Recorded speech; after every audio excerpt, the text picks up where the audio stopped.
Today we'll talk a sketchy outlaw slide job, closer championship battles for a few series, and some glaring safety issues. Let's go.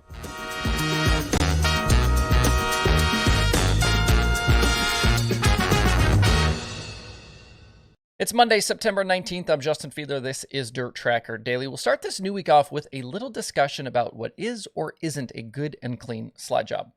On Friday night at the Keller Auto Speedway in Hanford, California, the World of Outlaws closed out their 2022 slate of California races with the $21,000 to win Tom Tarleton Classic.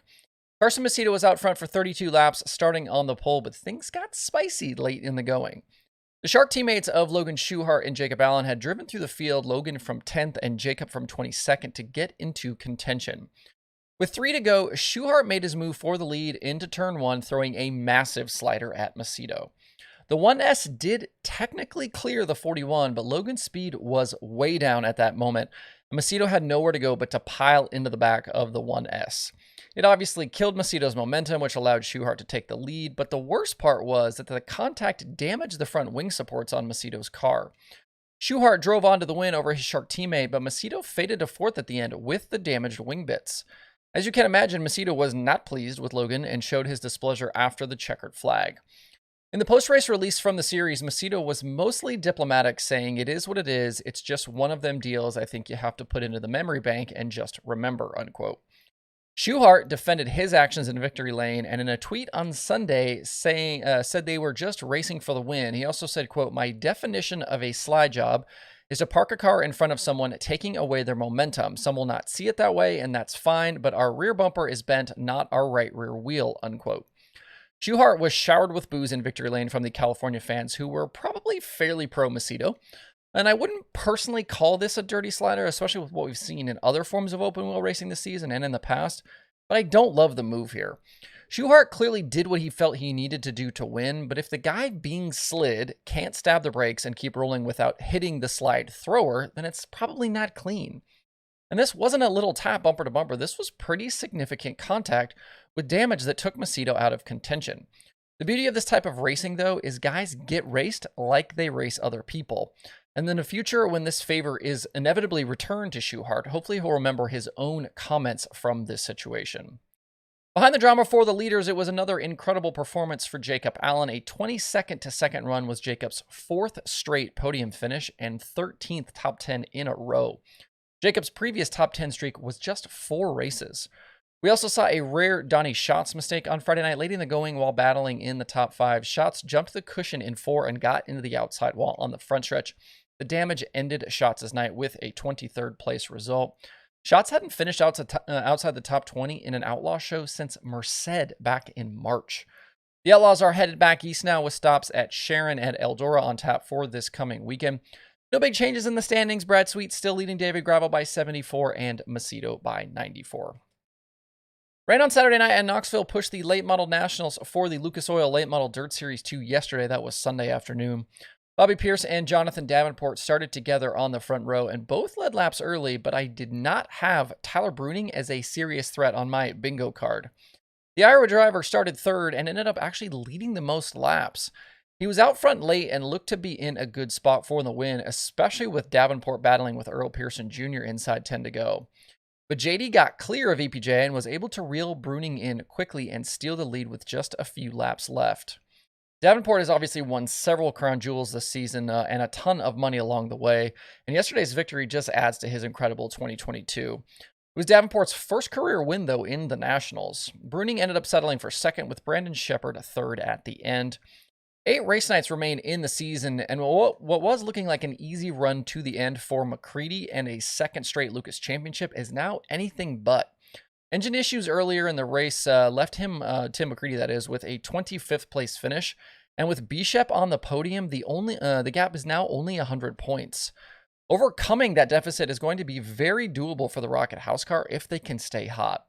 McCready hadn't finished outside the top 20 in a Lucas-made event since he was 28th at East Bay way back in January of 2021. Lucas late models head to Brownstown this weekend for the Jackson 100. The All-Stars were in Pennsylvania over the weekend for their final time this season. Friday at Williams Grove, it was all Lance DeWeese out front. He led from flag to score his 2nd All-Star win of 2022. Brent Marks and TJ Stutz completed the podium. Behind them, it was a wild night for Justin Peck. He tangled with points leader Tyler Courtney and ended up out of the ballpark in turn 4. Sunshine looked like he just slipped up the track, and Peck was kind of the victim. Incredibly, the Book 13 team got that car back to the pit area and repaired enough to continue in the race. Peck ended up driving all the way back to 11th at the end, which isn't easy to do at the Grove, and especially at the Grove with a damaged race car. I do think, though, a few different incidents in the last few weeks have highlighted the safety deficiencies that still exist at a lot of racetracks around the country. We should not still be in situations where we have cars leaving the racetrack completely and ending up near light poles and billboards and all sorts of other terrible things. We also had the issue a few nights ago at Hanford where Caden Steele ended up on fire, and DJ Neto was the first on the scene to help put the driver out. It was way too long before the fire and safety crew had arrived in that situation. And it also seems as though these fire crews don't have the right extinguishers to put out these sprint car fires. I hope these places are evaluating their procedures this week and we can start making some movement forward. We can't continue to have incidents like this. And at Lincoln on Saturday for the Dirt Classic, Anthony Macri was chased by Justin Peck for much of the main event, but neither driver went to victory lane. Brent Marks drove up from 10th and snagged the lead from Macri on the final lap to steal the $20,000 win. Marks is now at nearly $600,000 in winnings for the season. All that's left now for the All-Stars this season is this coming weekend's 4 Crown Nationals at Eldora and then 2 nights at Fremont in October. Up at Fonda on Saturday night for the Fonda 200, Matt Shepard was finally victorious in the event. It was about the only thing left that he hadn't won in his career.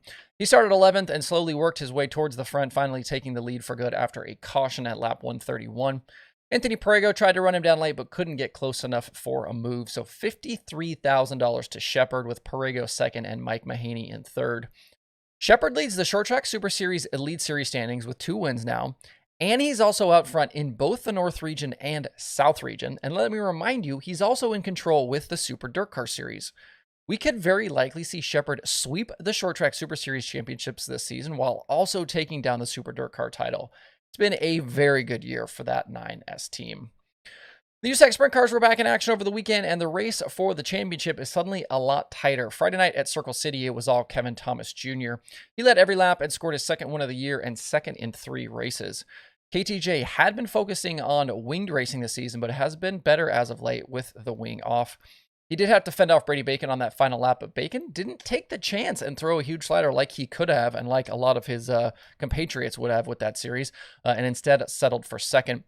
The reason the points, though, are tighter, along with the second for Bacon, was early trouble for Justin Grant. He had an incident early on Friday, and his team couldn't get repairs made in time, so he finished the night in 23rd. It busted an 18-race top 10 streak, and it was JG's worst finish since a 21st at Bloomsburg Fair in June of 2021. Bacon also finished ahead of Grant on Saturday at Hobsot, so leaving the weekend, the gap between the two is now just 63 points. There are still 9 race nights left for Bacon to close that deficit down even more. The Saturday win at Hobstot went to Jaden Rogers, who had to drive his ass off to keep KTJ, Jason McDougal, and Kyle Cummins behind him. He ended up leading all but 1 lap to bag his first career USAC National Sprint Car win. Cummins and McDougal rounded out the night's podium. KTJ actually led lap 35, but was then out of the event after he slid high in 4 and caught the outside wall. Jaden Rogers was to his inside, and I don't know if he thought he was going to slide up or kind of what happened there, but a tough end of the night there for KTJ. USAC Sprint Car season continues Thursday over at Gas City. If you want some racing to get into tonight, don't forget about the XR Super Series at Kokomo. Tonight is $20,000 to win, and Tuesday is $40,000 to win. The field is packed and includes Davenport, McCready, Madden, Overton, Owens, Babb, Moran, and a whole bunch more.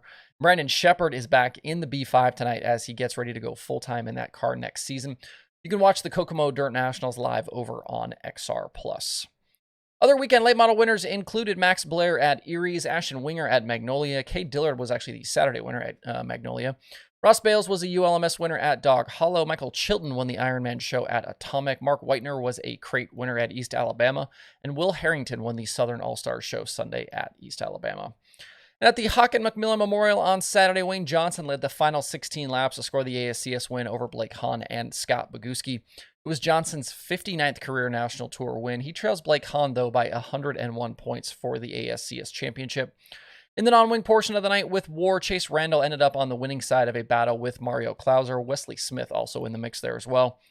Other weekend open wheel winners included Damian Gardner in CRA action at Paris. Aaron Reitzel won the Commonwealth Clash at Lernerville, and Cannon McIntosh was a Power Eye Midget winner at Fairbury.